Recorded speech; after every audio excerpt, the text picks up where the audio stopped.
Welcome to the Lighthouse Television Network, America's premier online gospel television network.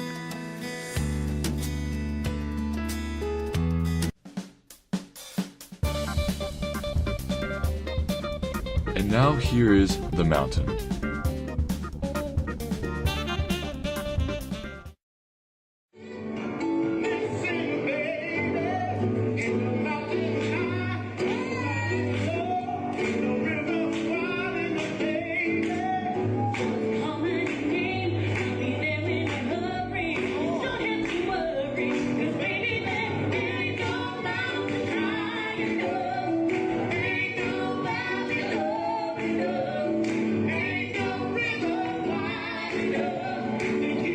Welcome to the Lighthouse presentation of The Mountain, a scripted case study of the Johnson Equipment Company's owners and their families, the employees and their families, friends, and associates. The host, co-hosts with special guests will identify and encourage the characters to take the path to go around the mountain, over the mountain, up the mountain, or tunnel through the mountain.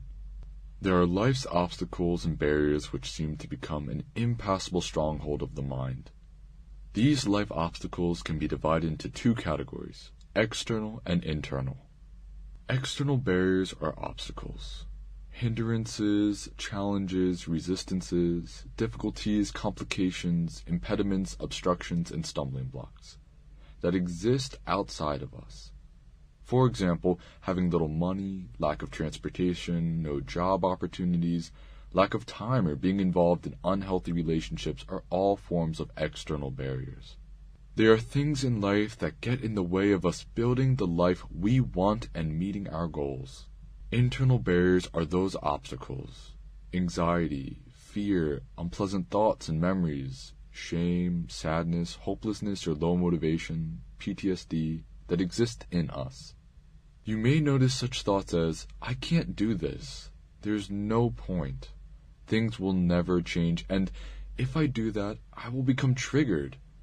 Internal barriers are important to identify and address because one often feels the barriers as overwhelming, insurmountable, and can stop one in his/her tracks.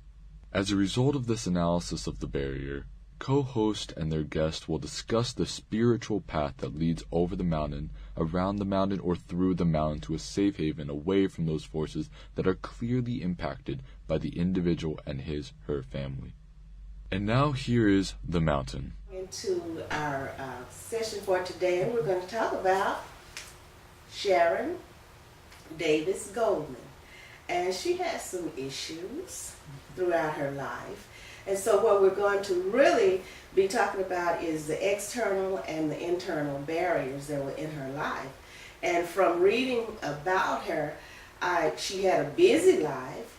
She has a busy life, a productive life. She's a native Texan, and she had lots of accomplishments. She has lots of accomplishments. So she had many accomplishments in her life, but throughout these accomplishments, she had some struggles also. And to me, just a quick intro of her life, I think she struggled internally as well as externally about what she should do, how she should do it, and how she can gain respect from others, and how people, I think she thought more about what people thought about her concerning her life. And so I think that she probably was accomplishing all of these things, and it could have been a subconscious thing, but yet it was so big or important to her that she had so many goals that she felt that she had to reach in order to be an accomplished person, mainly in the eyes of others. Now that's what I'm thinking today. So we're going to talk a little bit about her. She's 48 years old. Mm-hmm. And when we start out with the story, it tells us it goes forward to the present. And it says that she has a leadership role in the Johnson Equipment Company with her husband, Larry. And this Johnson Equipment Company, I think, is a family business. So she's 48 years old. She has two brothers. But when she was coming up, she felt that she was neglected And so I'm talking about, these are internal barriers now. She felt that she was neglected by her dad, and then she felt estranged from her two brothers, who were Ben and Mark. And then she grew up not around little girls her age and teenagers, it seems. It said that she was around her mother and her mother's friends. So then listening to the older people and being in the company of the older women, that would make a younger girl older in the head, as we say. And that's what our culture says, old in the head, because she was around mature women just about all of her life. So their ideas and their thoughts were in her mind. And so she lived according to what she had come up around hearing and seeing, and all of these like hindrances, challenges, resistances, difficulties, complications, impediments, obstructions. There's so many, it takes in so much, and that's external. Those are things that kind of show up on the outside. And then we go to the internal barriers. Those are things, the unpleasant thoughts and memories and shame and sadness and hopelessness and all of that. Those are things that affect your mind. And so getting back to Sharon Davis Goldman, I think by the environment she came up in, thinking that she was neglected by her father, not being able to be with her brothers, seeming to be estranged from her brothers, and then coming up around the older ladies, and it seems that the way it's described, she really didn't have, as I said before, much time to spend with young ladies her age. So that means that her mind in thought, because of her environment, was much more advanced than she physically as a person. So if your mind outgrows your body, that causes problems also. So she's 48 years old, as I said. She's married now to Mr. Goldman. Her definition of success, this is what she thinks. She says her personal balance and relationship is what she feels is success, and which is different from the men, which they think that material accumulations and financial security is success. That's what equals success for men. So there are two different trains of thought. There are two different cultures, it seems like, in the same environment, in the same house. So this woman coming up, she had to deal with so many different things. And so then as she gets older, then she meets a man. She did not solely define success in terms of the men's career, but she also stated that their profession was only a part of achieving a successful balance in one's life. And so, and she also thought that the men, in whatever field they were in, whatever they were in, then the salaries and everything would be based on what the men achieved and how they would set everything, set the standards and everything. So subconsciously, through all of her experiences, her schooling and everything, I think she was trying her best to prove, even though I am a woman, I can accomplish anything that anybody else can, man or woman. So she strove for this. And I think it was more, I don't think she would just admit to people that she was intentionally doing this, and she would probably say, it's just something, it's just a drive, I just don't feel good until I get to this point, and this is what I'm striving for. So sometimes we can be striving for something subconsciously. We really don't know what the drive is, but then that's one of those internal barriers. We're striving for something that we really don't understand, but we know that we have to get there for some reason in our minds. So she had to deal with all of this. So she got married to Mr. Goldman. I think I put his name in here. I have these notes. Anyway, she got married. And then, but before she got married, she entered into an intra religious relationship. Her husband's family is Jewish. Her family is Christian. But her husband did not claim to be Jewish. But then they had children. And they had 2 sons and a daughter. So one of the sons, when he was growing up, then they decided that he would grow up in the Jewish religion. So she started going back to school at night. But the husband, even though he didn't claim to be a Jew or practice the Jewish religion, he didn't practice it, but they still brought the son up in Judaism as an Israelite. And so at nighttime, he would work with the son, and what they call is a religious quotes and things for the Jewish, getting ready, the child ready for Judaism or to be, in the Jewish religion, they call it a Shema. And so he would every night, twice a week, I think they would go over this. And while she was at school, he would be taking him over this. And then I think this was like a 3-year period. And then the first time he quoted it exactly right, then he called her on the phone where she was and let the son quote it to her. So the husband worked with the family while she was going to school, while she was making all these accomplishments, and he was accomplishing things also. But she seemed like she was really, really, really driven, and she did so many things. A little bit about Sharon's accomplishments, her education and everything, so that I can bring you up to where I am, okay? Now, Sharon Davis Goldman, so she received a BA degree at the University of Texas at Austin. I told you she was a native Texan.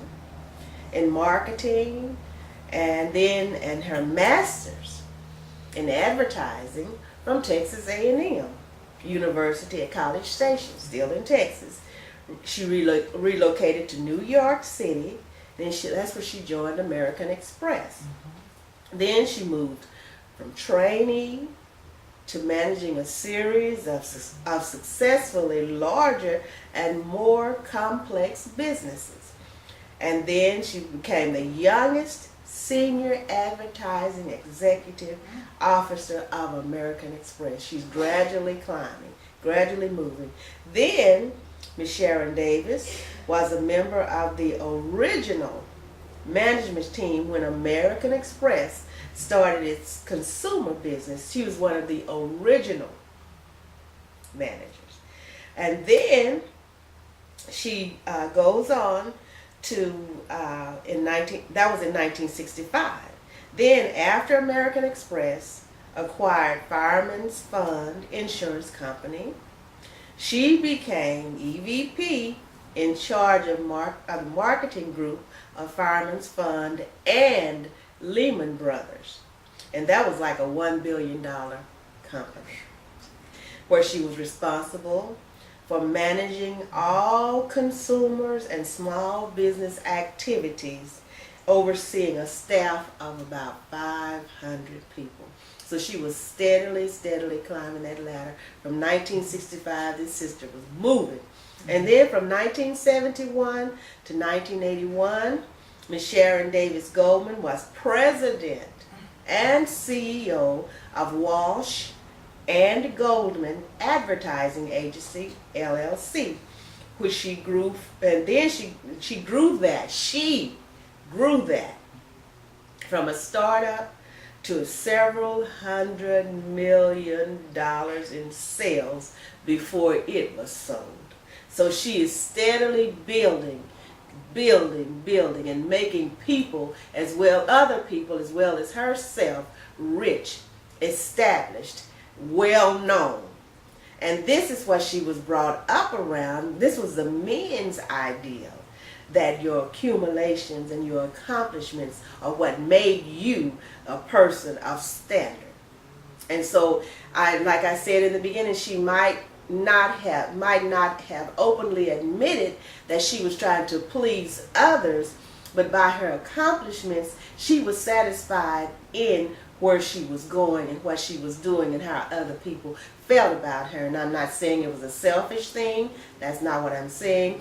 But she was happy in her accomplishments, but she had a strive. She strove for more. She was hungry for more and more and more. And so she kept going.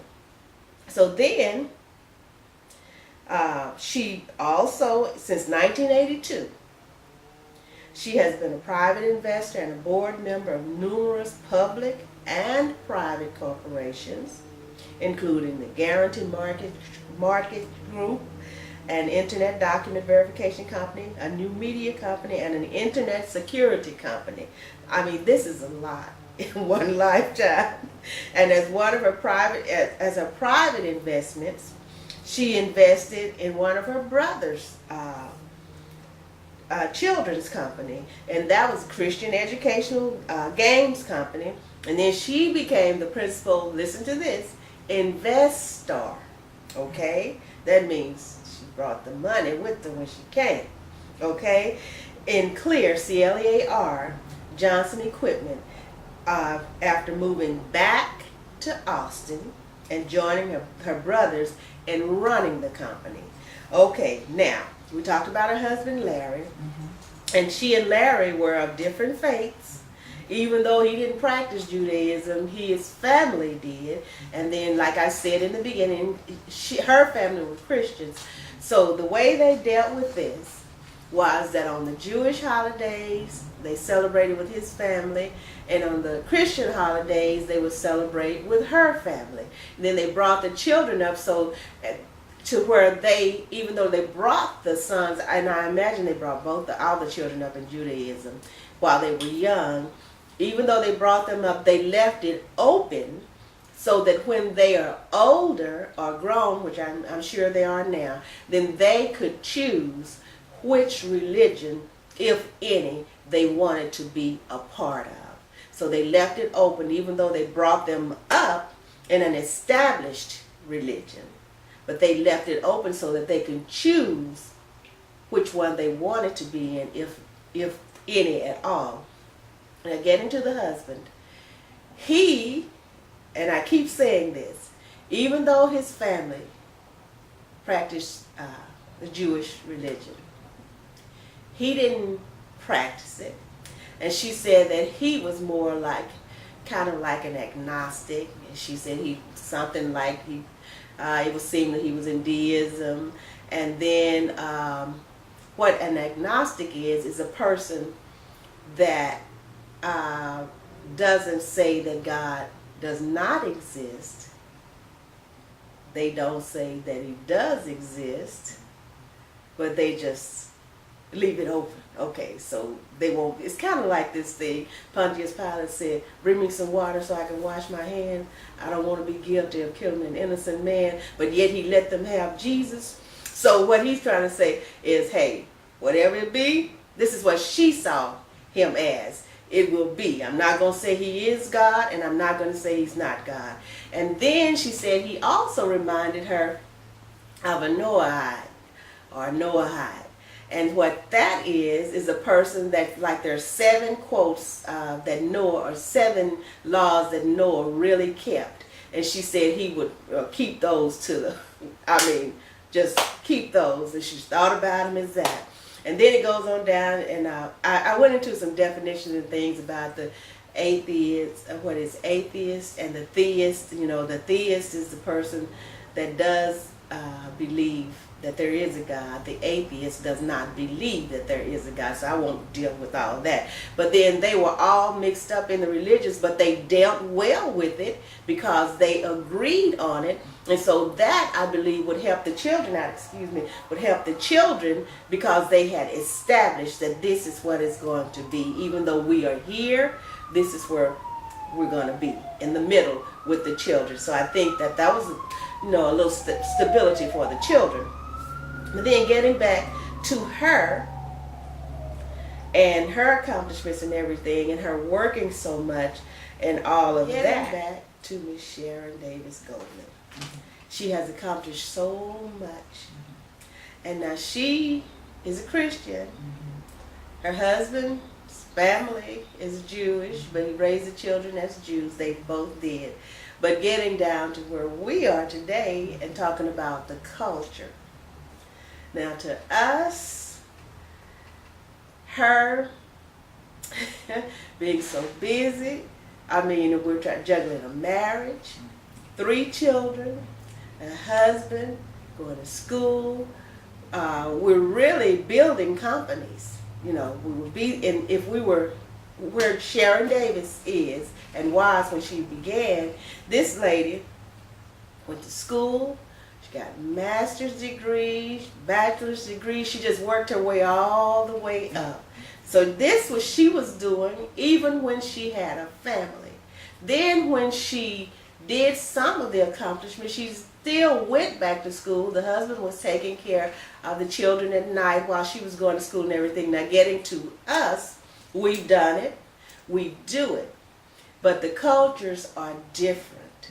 And then I think that in many families, this would be a mountain, because somebody somewhere is being neglected, they're going lacking, and the children are suffering, even though they might not say it. But the children, if you're spending 8, 10, 12 hours a day on a job, now remember there are 24 hours a day in a day. That's how they have it cycled, okay? 12 hours on a job. Then you go to school for 2 or 3 hours at night. Then you come home, the children are already in bed.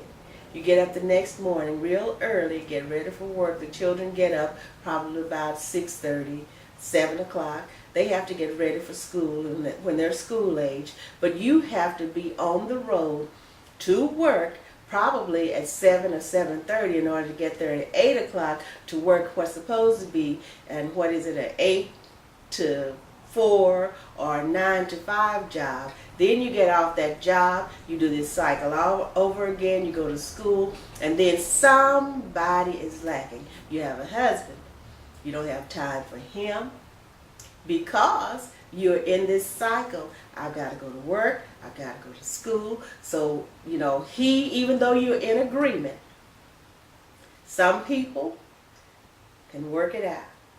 But I guarantee probably not 15% do it successfully, okay?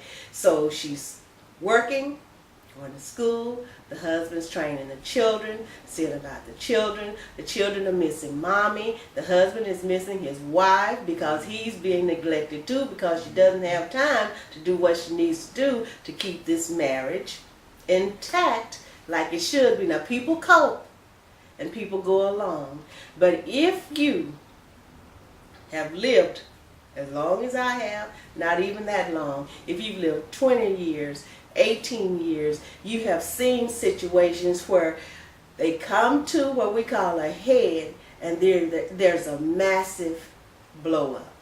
And then there are families that you see that they have this, they live in nice houses, they drive nice cars, they wear the finest clothes, the children look good every time they come out the house, they seem to have everything they want, everything's in place, and the next thing you know, Susie and Dan are getting a divorce. What? How did that happen? But it's the process of time and the things that are happening. Even though there was an accumulation of wealth, there was still something lacking, because there has to be a balance in life. And so where we might not define them as mountains in the terms of mountains or whatever, but these little molehills, they gradually got bigger and bigger and bigger and bigger, and the tolerance kind of got weaker and weaker and weaker. And then when it got to that mountain, then it had reached the peak of the mountain. And when you get to the top of the mountain, there's nowhere to go but down. So they had to come down that mountain, and it ended in destruction of the whole family.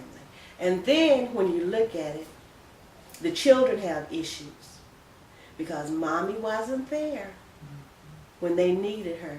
There's no love and no care like a mother's love.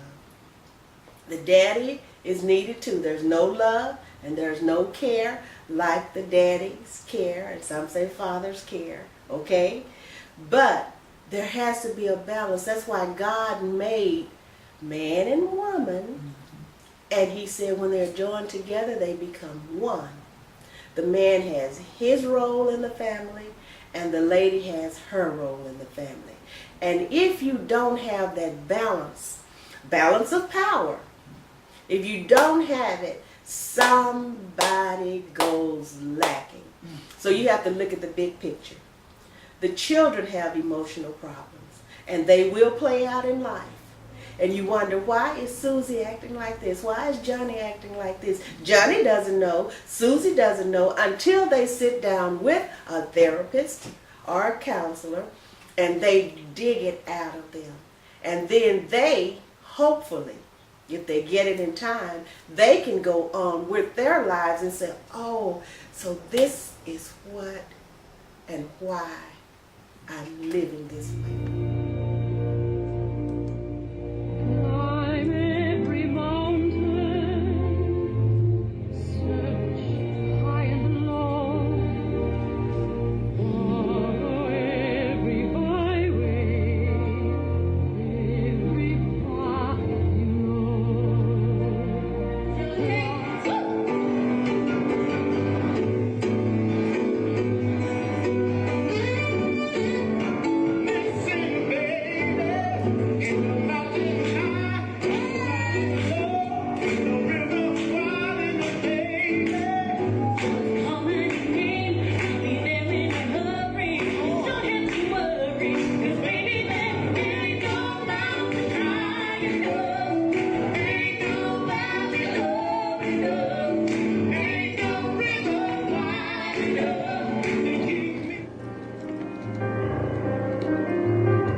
Welcome to the Lighthouse Television Network, America's premier online gospel television network.